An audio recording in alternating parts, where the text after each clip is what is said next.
tangy, savory flavor of cheese captivates the palate. Textures running from crumbly and soft to smooth and firm, crafted over thousands of years from the rich milk of cows, goats, and sheep. Cheesemaking started as a way to preserve nutrition and add complex flavor. In ancient times, discoverers carrying milk in pouches noticed that it would separate into milk proteins called curds. These curds held magnificent potential. When pressed, salted, and aged, they transformed into delicious cheese. Today, we enjoy endless cheese varieties. Oozy mozzarella that stretches on piping hot pizza, sharp cheddar, and Monterey Jack give personality between those tacos or maybe on a burger. Swiss and provolone melted into irresistible sandwiches, while blue cheese can dress up your salad. From quesadillas to charcuterie boards to rich,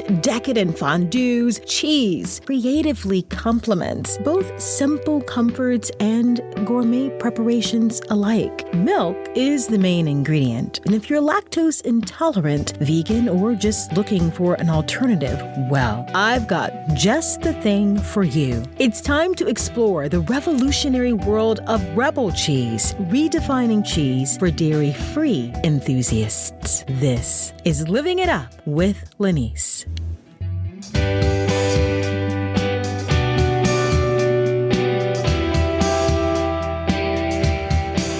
Okay, have you heard of the long star tick? I read a bite from one of these apparently causes a person to become allergic to red meat, including beef and pork. It's predominantly in the Southeast and implicated in the red meat allergy in the United States. I had no idea, not until my next guest mentioned that. They recently were on Shark Tank. Vegan cheesemakers Fred and Kristen pitching their company Rebel Cheese to the investors. They started experimenting with dairy-free cheese in 2019, and they just wanted something more. Flash forward to today, and their nut-based cheeses are so delicious that their business took in $2.5 million last year. So when they asked for $750,000 for 5% of their company, well, Mark Cuban loved the samples so much, he made an offer before anyone else could chip in. As the negotiations went down to the wire, Rebel Cheese walked away with two new high-profile partners, Cuban and Lori Greiner. I love seeing vegan brands kill it.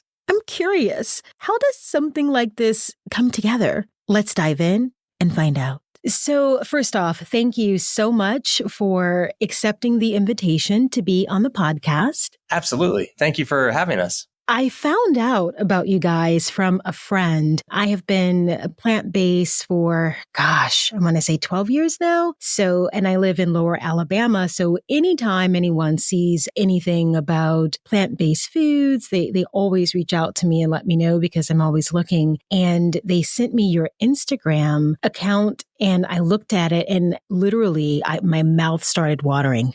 I was like, yes!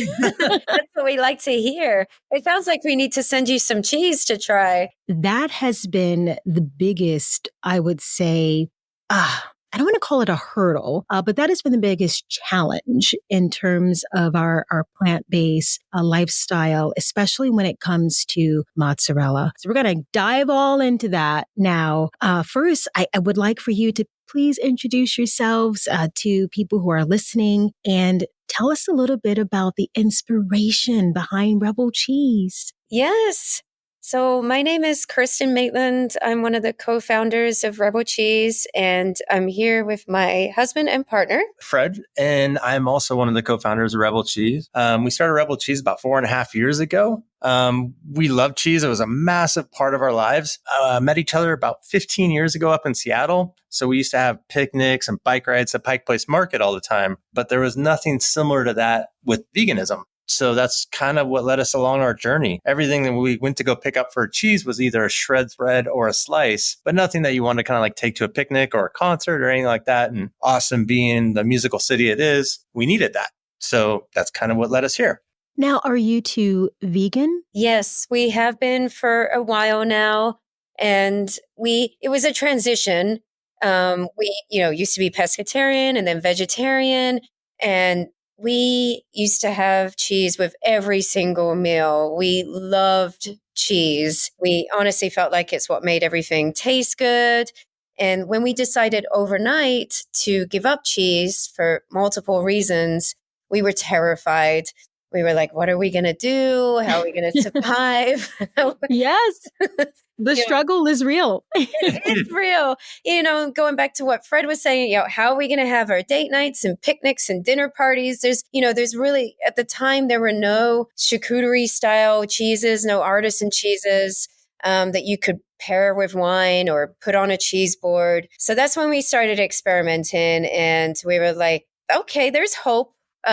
We can make a cashew taste good. It just takes some finessing and time. And that's when the seeds of Rebel Cheese were first born. Wow, I love it. So I don't want you to give away any secrets, but I am curious, how does Rebel Cheese manage to capture the flavors and the texture really when you start talking about traditional dairy cheese without using animal-based ingredients? Yes, we have been studying the dairy techniques since we started. We work with dairy consultants and food scientists. The techniques are honestly a key ingredient. That's how I see it. It's an integral part of the process. It's really important. Take our brie, for example. It's just 4 ingredients, but the steps to make that cover multiple pages. It really is what makes the cheese the end product it is. So we do the same things that the dairy industry does. We culture, we cave age.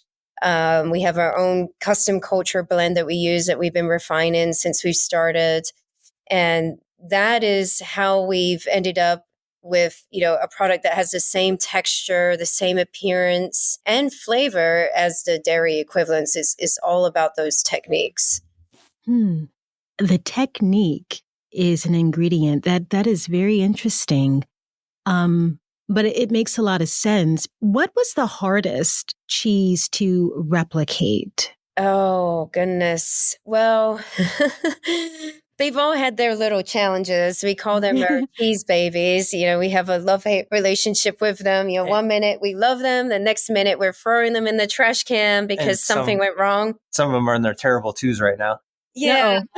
Yes. They need a timeout. Yeah, exactly.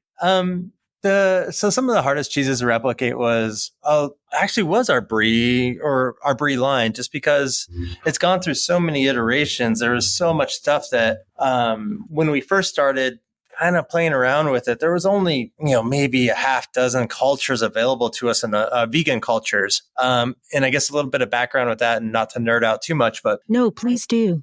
A lot of the cultures are made with animal products, or at the time that we started Rebel Cheese, were made of animal products, just some kind of animal enzymes or animal feed to kind of get the cultures to grow. So it was a little bit of the companies making the cultures for us have kind of taken a journey with us. Now there's almost a catalog full of vegan cultures that we can kind of go, see if this works out for us, kind of master the complexity with it. But as we were kind of building out this catalog, our cheese kind of came along with that. So as we continue to keep trying to progress with it, with trying different enzymes and cultures, our cheese is kind of grown with that as well. But there's been a lot of frustration with it, but a lot of happiness too. Yeah. And a lot of delicious sampling, I would guess. Yeah. But one of the most sad things is when, something does go afoul, or you don't get the intended effects of what you thought you were going to have, or like a bad mold and you have to throw away your whole cave. That's definitely a bad day. Oh gosh, now you just opened up a Pandora's box, because yes, cheese is mold. Walk me through the process of making cheese. What does that involve? So you walk into the room and you've got this bowl? It really starts with the ingredients. So we're very particular with our ingredients. Nearly everything we use is organic. We try everything. We never replace an ingredient without doing a lot of research and testing. So it starts there. And then we make our own nut milks in-house. And once that nut milk has been made, we culture that. We have our own culture blend that we've developed developed. We've been working on that since we started and refining that. So then we culture it with that blend, and that takes a day. And once it's cultured, it gets hand molded. So it truly is artisan. Everything's done by hand. And then it goes into a drying phase so that it can, develop the shape of the mold and stand up by itself. Once it's dried enough to be able to stand alone without the mold, it then goes into our cheese cave. And it's called a cheese cave because of the temperature and humidity. So it's designed to replicate the environment of a cave. And then it hangs out in there for a couple of weeks, and we tend to that cheese every single day. It's another reason why we call them our cheese babies. Think of it as like a preschool. Yeah.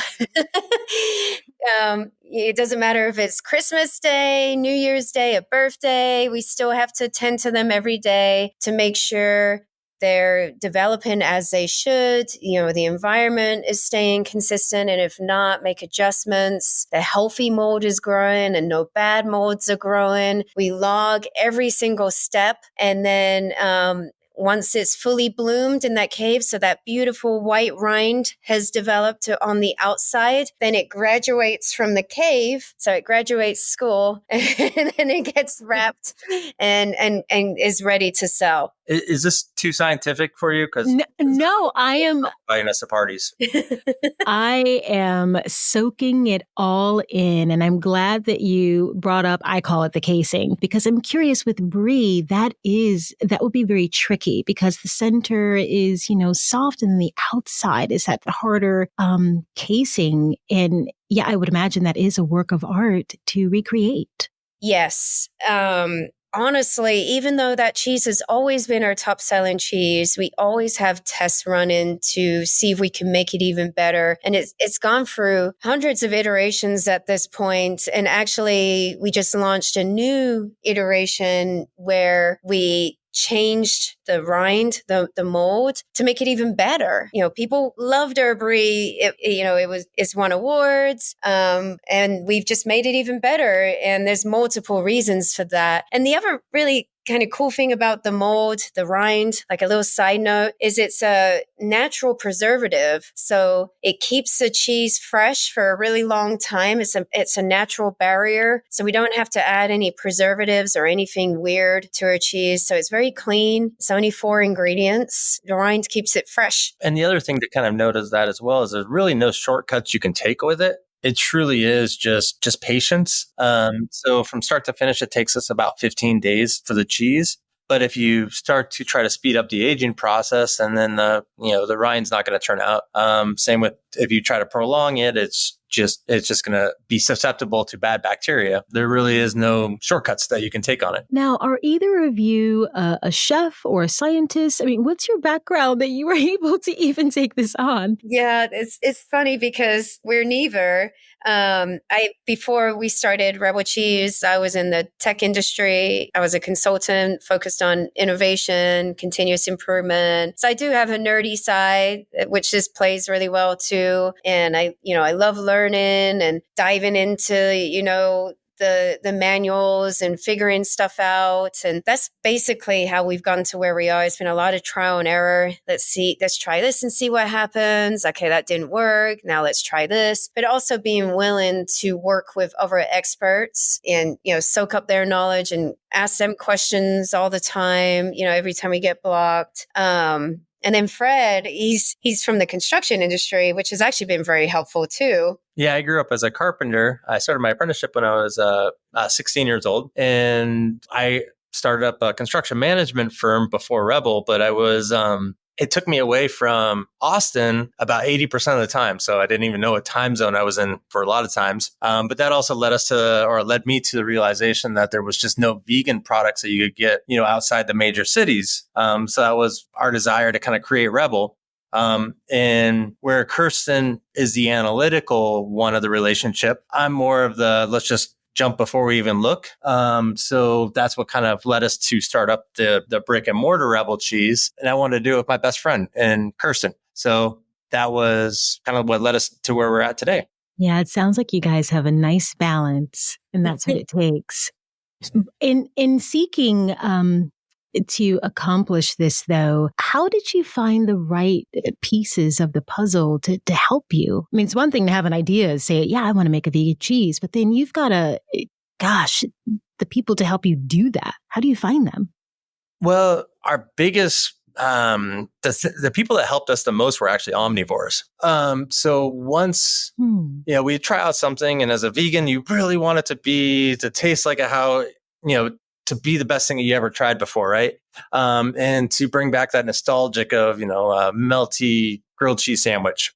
But it was the omnivores that, and our friends and our closest friends that actually said, no, this is actually really good. And we're like, oh, this isn't just like kind of some fantasy I made up in my mind. So once we started kind of getting their buy-in, and once they started like, oh, this is really great, and kind of even asking for it from us, that's when we knew we had something. So that was what led us to our first initial, core cheeses. And then the floodgates kind of opened up. Then we're like, oh, we miss a Gruyere, so let's try it this way. We miss a cheddar, let's go this way. And then that kind of all happened again when we started our first opening week of the restaurant. It was about 65% of our people that were coming into the restaurant were omnivores. They're like, I'm just lactose intolerant.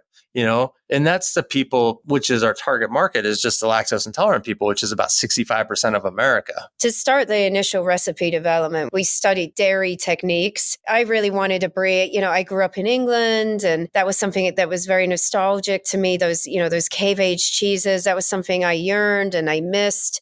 So that was kind of the genesis of that. Is there a way to do this with a plant-based medium? And there's some excellent, cheese making books out there that we started with. We studied those and basically did everything the same except for the milk, the milk medium, changed that. Of course, initially it didn't come out. There were a lot of things we had to change because they're not identical. But then it's, you just work through each problem one at a time. It's like, okay, it's too watery. What if we add this to make it coagulate a little bit more? Or the rind's not growing fast enough. Let's try this. So that was where we started from a recipe development standpoint. And then, tying it into what Fred was saying, we haven't had cheese in so long. We wanted to make sure that these were as good as we thought. So having those omnivores try them, and cheese experts, there's been a lot of other cheese experts like Tiffany. She worked in a very fancy cheese deli case. She has all her certifications. Anytime we developed something new, we'd have her try it. And we knew she'd give us honest feedback. And then the food critic from the New York Times even said they liked it. So yeah.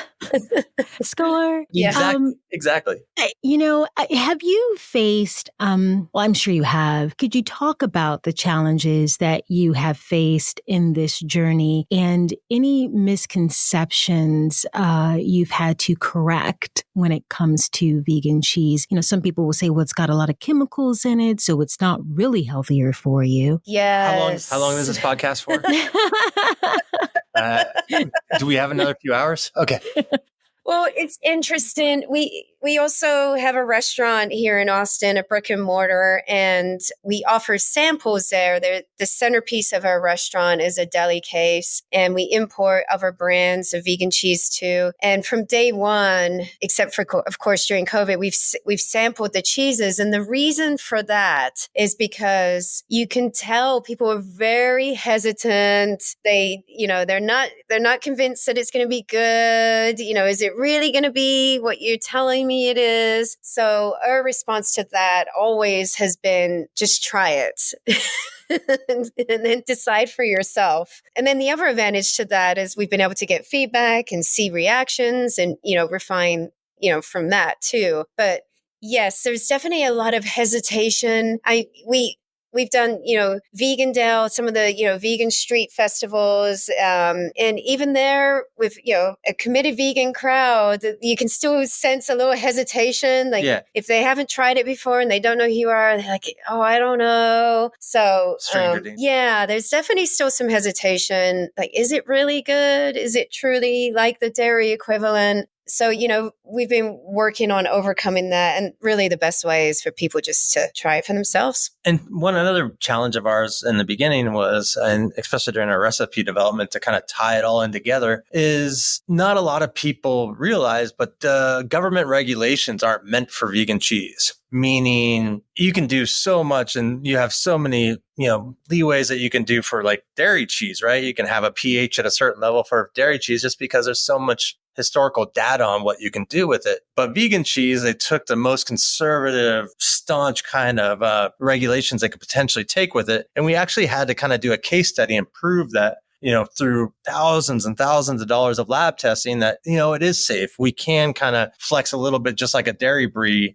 does. So just because we called it brie and just because we use the same techniques and like we kind of previously said, just changed up the medium, we were held to a much stricter standard than what the dairy industry would have been done, even though the dairy milk is a lot more contaminated. So yeah, that was one of our biggest challenges early on. You mentioned brie a lot. I guess that's your most popular cheese? Definitely. It is. And I think there's multiple reasons for that. One, there aren't really many vegan bries on the market. I only know of one other. Two, it has like all of the same components that the dairy brie does. Like we mentioned before, it has the rind, has the soft, creamy center. So, it's very similar. It's probably one of the most similar to the dairy equivalent out of all of the cheeses we make. And we hear frequently, I haven't been able to have a brie in 20 years. I miss it so much. I think it has a lot of nostalgia for people. Yeah, elevated nostalgia. Yeah, like it does for me, like it did for me. And it's such the perfect cheese to celebrate with. In our opinion, or in my opinion, I think brie forces you just by the definition of brie to slow down, relax. It's romantic. It's date worthy. It's a cheese that you want to kind of entertain with, not necessarily a necessity or something you're trying to replace a flavor with, but something that's elevated, if that makes sense. It does. And then our other popular ones are going to be like our sun-dried tomato fromage, which was a Christmas special from 2019. We started that one up, not really thinking much of it. And then all of a sudden it's like, oh my gosh, this is awesome. And then our daughter started calling it the pizza cheese, which really catching on. But that one really kind of took off too with like a TikTok where you can cook with it. It makes like almost like a herby kind of sun-dried Alfredo sauce with it. Once you kind of cook with it, melts perfectly. And then our pimento, which is one that Lori Gruner said she loved. So yeah, we have a lot of different popular cheeses, but each family of our cheeses is different, right? We don't just try to change up the base. We actually make cheeses out of rice. We make cheeses out of cashews, almonds. So every kind of family of our cheese is substantially different than the next family. Wow. Geez, that's a lot to digest. With the melting part, you mentioned that when it comes to, I'll just say something really simple, like mac and cheese. I saw a TikTok video of a young lady making a mac and cheese. How does your Rebel cheese compare to a traditional dairy cheese when you're making a mac and cheese? That's where I wouldn't say it's the same, honestly. We haven't tried to create a cheese that fits that category. We call it the spreads, shreds, and slices. We see that as a completely different category. It's been around for a while. There are a lot of, vegan cheese options there. We're more focused on the artisan charcuterie style cheeses that, taste, they've either been aged or they taste like they have, because of the texture. We're not really focused on melty cheeses. We kind of try to focus on like the European style cheeses. So like a European cheddar will more sweat than it will melt. It's really when it came over to America is where it started getting like a little bit more processed, where it started becoming much more runny. Like our brie acts like a traditional, cream. Is it a triple cream? No, but it's at the same time, it acts like a dairy brie. And we do have a couple cheeses that are great to cook with, but we've always kind of found and wanted to find that niche in the market where it's just for artisan charcuterie style cheeses. Yeah. And I know what you mean too.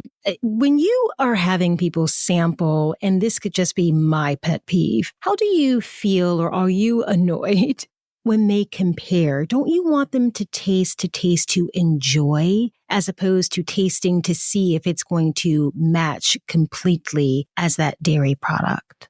Honestly, what we typically hear is, I like this better than the equivalent, or especially for some of the blue cheeses we have, because it doesn't taste as intense. That's typically what we hear. So it's normally, when we do get that kind of feedback, it's positive. And sampling or tasting behind our deli case is one of our favorite jobs, to be honest with you. Yeah. We love seeing the feedback from people. That is absolutely breathtaking to myself and to Kristen. You can have a conversation with it. The dairy industry, when you call it a blue cheese, it has to fit within these constraints of being a blue cheese, right? Or, a Parmesan, just for example, right? It has to have this kind of complexity. It has to have this kind of pH. Whereas like vegan cheese, you're a lot more flexible on what it is. And so people like, I don't want this. I like blue cheese, but I don't like it to be incredibly funky. Okay, well, we can put a little bit less cultures in it and kind of see where it goes. And they love that. That also, comparing it, we have some cheeses that are kind of offset where they don't really have a dairy comparison, but people get a little bit more, I guess, shy about that. They do want nostalgia too. Even the omnivores that can go over there and have a regular dairy cheese, they just want to have that kind of idea in their mind. So we don't really get offended with it or even shy away from trying to compare it to it. We love to try to hold our own cheese against the dairy competitors. I will say sometimes there is a comparison. For example, I really like this, but it's missing X, whatever X is. But normally the reason why it's missing that is there's a good reason for it. There's a good health reason, for example, like it's less saturated fats, So yeah, it's not going to be as gooey. There's not as much fat in there, so therefore you're going to feel better after eating this. You're going to be healthier. Overall you're eating a healthier product in comparison. And so some of the reasons why it's not exactly the same can be very beneficial. It's hard to have high cholesterol if you don't eat it with our cheese.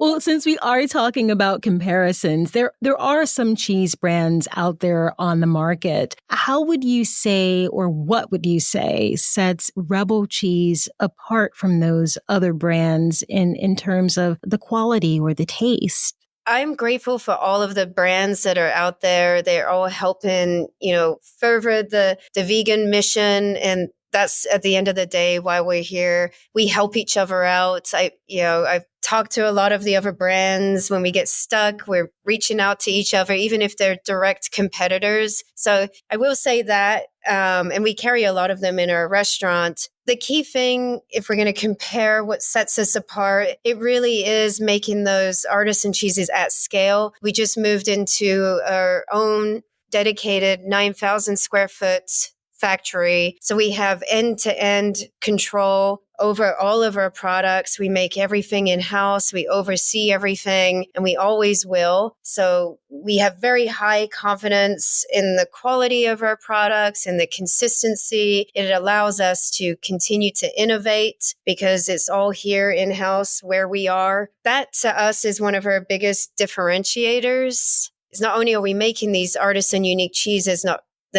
really not many other companies are making, but we're also making them at scale. Mm-hmm. I remember the first time I came across a smoked cheddar cheese, and I was just like, oh my gosh, I'm in the grocery store and my daughter, she looks at me and I said, look at this. In terms of new flavors or varieties in the near future, can you talk about what you're working on? Or I guess I want to go back to the smoked flavor because I love smoked cheese. It's just so rich.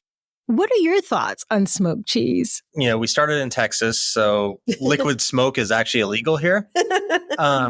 So we actually have to have something smoked. So we cold smoke our cheddar for a duration, right? And so that's using hickory and mesquite chips. And when we go to smoke our cheese, it's using our rice cheese. So our rice cheese will then become like a sponge and it soaks up all that goodness. It's actually one of my favorite cheeses. It's just a fantastic little, a little sprinkle of that goes a long ways and it makes everything kind of pop, any kind of meal. Everything is awesome with that cheese. But as far as like other kind of cheeses we are looking at as well, it kind of goes along with the challenges that we've kind of faced as well. Is we have an amazing blue cheese recipe. It has 5 ingredients. It has just a little bit. It has an extra enzyme that the brie doesn't have.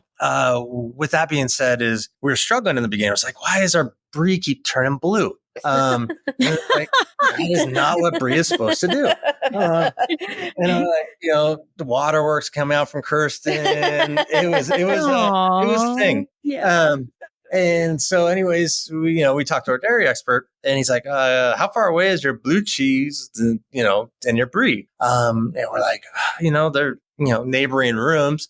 And that's when we learned the hard way that your brie and your blue have to be, a mile apart essentially, because the blue cheese cultures are like bullies. They'll take over the brie cultures and then they'll just start turning everything in your kitchen blue. That's kind of in our future, is we need to create a new factory for our blue cheese, which is, I'm more of a blue cheese fan anyway, so I'm super excited for that day. What is the mission or the vision of Rebel Cheese? And, how do you see the future of vegan cheese evolving in the food industry? I always compare this to the plant-based milk market. If you look back, there used to be one plant-based milk option on the shelf, collecting dust, just like kind of loathsome self. And now bottom of the rack. I was just about to say that, on the bottom shelf. You got to go by the bathrooms and it's on the mini shelf. Yeah. Just kind of like discounted price. Yeah. Kicking sand over there. And now it's the complete inverse. Now there's an aisle. Yeah. And there are new options popping up every day. There's plant-based milks made from pea protein and potatoes and all kinds of different, ingredients. It's awesome. I love it. And that's the direction I see the vegan cheese market going. So, to get into some numbers, the plant-based milk market has 16% of the market share, and plant-based cheeses only currently have 1% of the cheese market share. So there's obviously a lot of opportunity there. If you turn that into dollars, that's $6 billion, dollars of potential. And then if you look at it, another layer and look at the artisan vegan cheese market, I feel like that's completely untapped, and that's tons. Wild West. Yes. So our goal is then to become a staple inside the specialty aisle. So on the coffin kind of deli coolers, where you always have that deli case full of dairy cheese, we actually want to be showcased in that case as well. What are some of the positive stories, or maybe not so positive stories, from customers who've tried your products and loved it? One of my favorite stories, this was not long after we opened, a customer came in and he sampled some cheeses and then he purchased some cheeses, and I was ringing him up and I mentioned something as I was checking him out that is vegan, and he stopped me and he said, "Did you say this is vegan?" And I said, "Yes, it's all vegan." And he was just blown away. He couldn't believe it. He thought he was in, a dairy cheese shop, because it's not, labeled everywhere and is set up similarly. So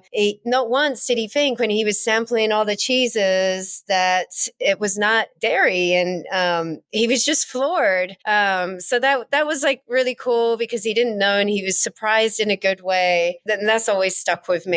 The complex creation of cheese relies on just the right mold and microbes under the right condition. Special cultures and enzymes are added to the milk to promote the separation of curds from the liquid whey. These curds are pressed together, molded, and aged either by bacteria, fungi, or mold. During the aging process, bacteria or mold spores added to the cheese slowly grow, and it produces the compounds that affect the the flavor and texture of the cheese. Penicillium is a common mold used.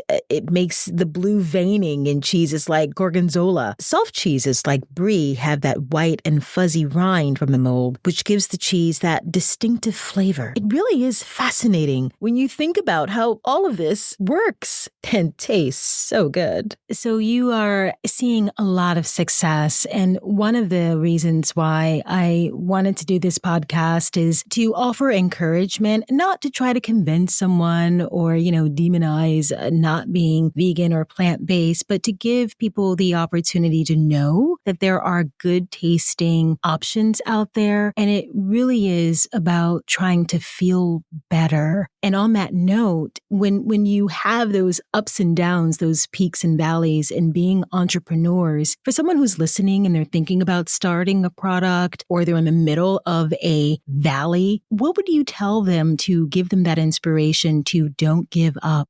Oh, wow. For us, sometimes I hear stories from, other entrepreneurs. Oh, I started this business because I wanted to be my own boss or something along those lines. And I wonder, how do you keep going when it's for that reason? I really feel like, because there are most definitely, going to be challenges to overcome. And for us, what's gotten us through our challenges is our why. And I think that's where Kirsten's kind of heading with that is, I think that's everything about us. It would be hard to, not impossible, but hard for somebody to start up a company that didn't have the mission. But if you're super passionate about what you do, then why not? You can overcome anything and everything with that passion. It will pull you through. It will get you through no matter what it is. And you'll just keep going and going and going because you're grounded in those values and reasons that are bigger than you are. And the one thing I would suggest to your listeners that, are thinking about this is I would relate owning a business like this to like going on the biggest roller coaster you've ever ridden on in your life.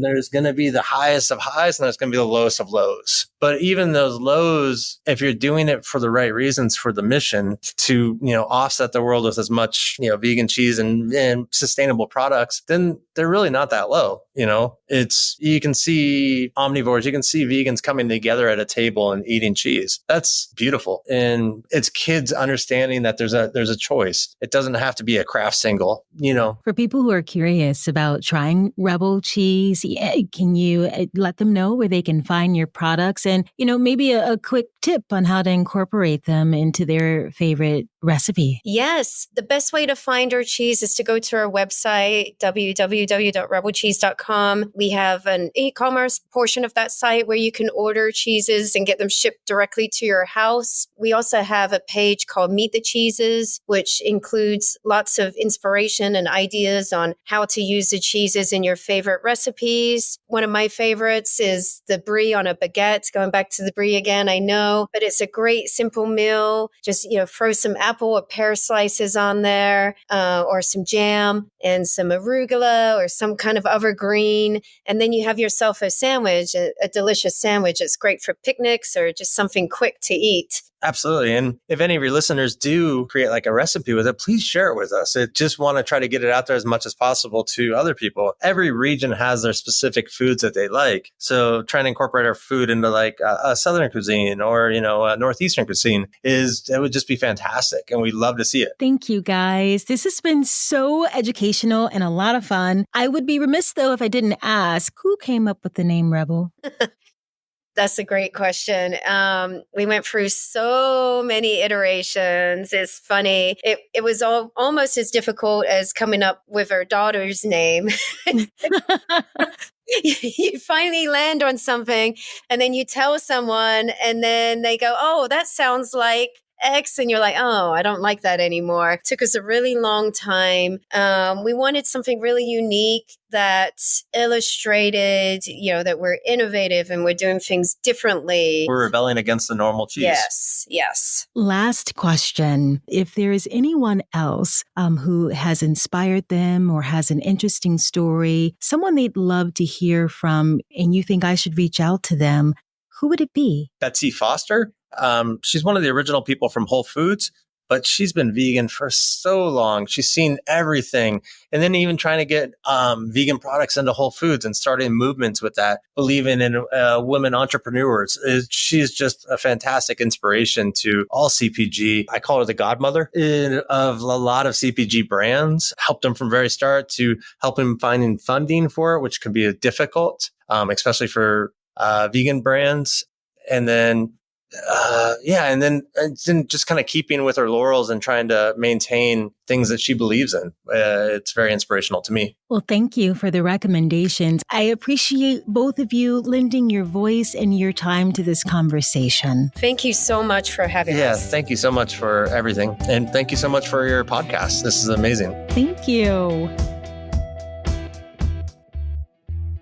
Living It Up with Lenise has been a production of Foxton Podcast and myself, Lenise Lagan. The executive producer of this episode is myself, Lenise Lagan, with music by Kendall Faust. A special thanks to Kristen and Fred for taking us on their journey into the world of Rebel cheese. Don't forget to check out their website where you can explore the range of vegan cheese options and find new ways to enjoy cheese without the dairy. Remember to share this podcast or leave a review if you enjoyed it. Your support means so much. Until next time.